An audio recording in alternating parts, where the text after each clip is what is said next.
Centre de recherche sur l'imaginaire. Voilà. Et là, on a parlé tout à l'heure de cette époque. Je crois que Gilbert Durand était un précurseur. On a beaucoup parlé en 68 d'organisation pluridisciplinaire dans l'université. Il a été un précurseur parce qu'il a fait travailler ensemble des gens très divers.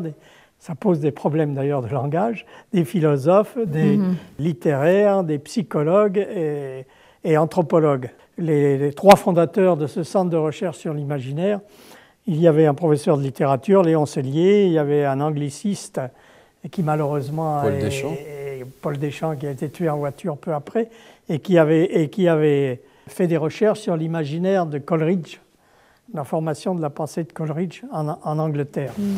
Et Sellier, lui, c'était un spécialiste du romantisme, et Gilbert a été très porté sur le romantisme à cette époque-là, hein, en particulier avec sa thèse complémentaire sur le décor mythique de la Chartreuse de Parme.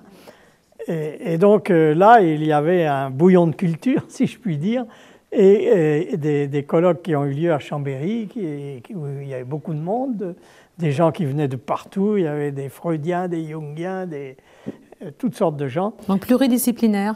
Pluridisciplinaire, et puis alors des gens très divers, des musiciens. Je me souviens d'avoir écouté une conférence de Marina Scriabine, qui était la fille du musicien russe. Starobinsky venait aussi. Et, oui, il est venu plusieurs fois, Starobinsky, oui.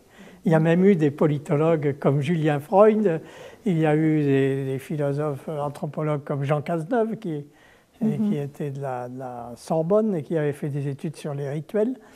Enfin, il y avait toutes sortes de gens. Et ça a été certainement une période très riche.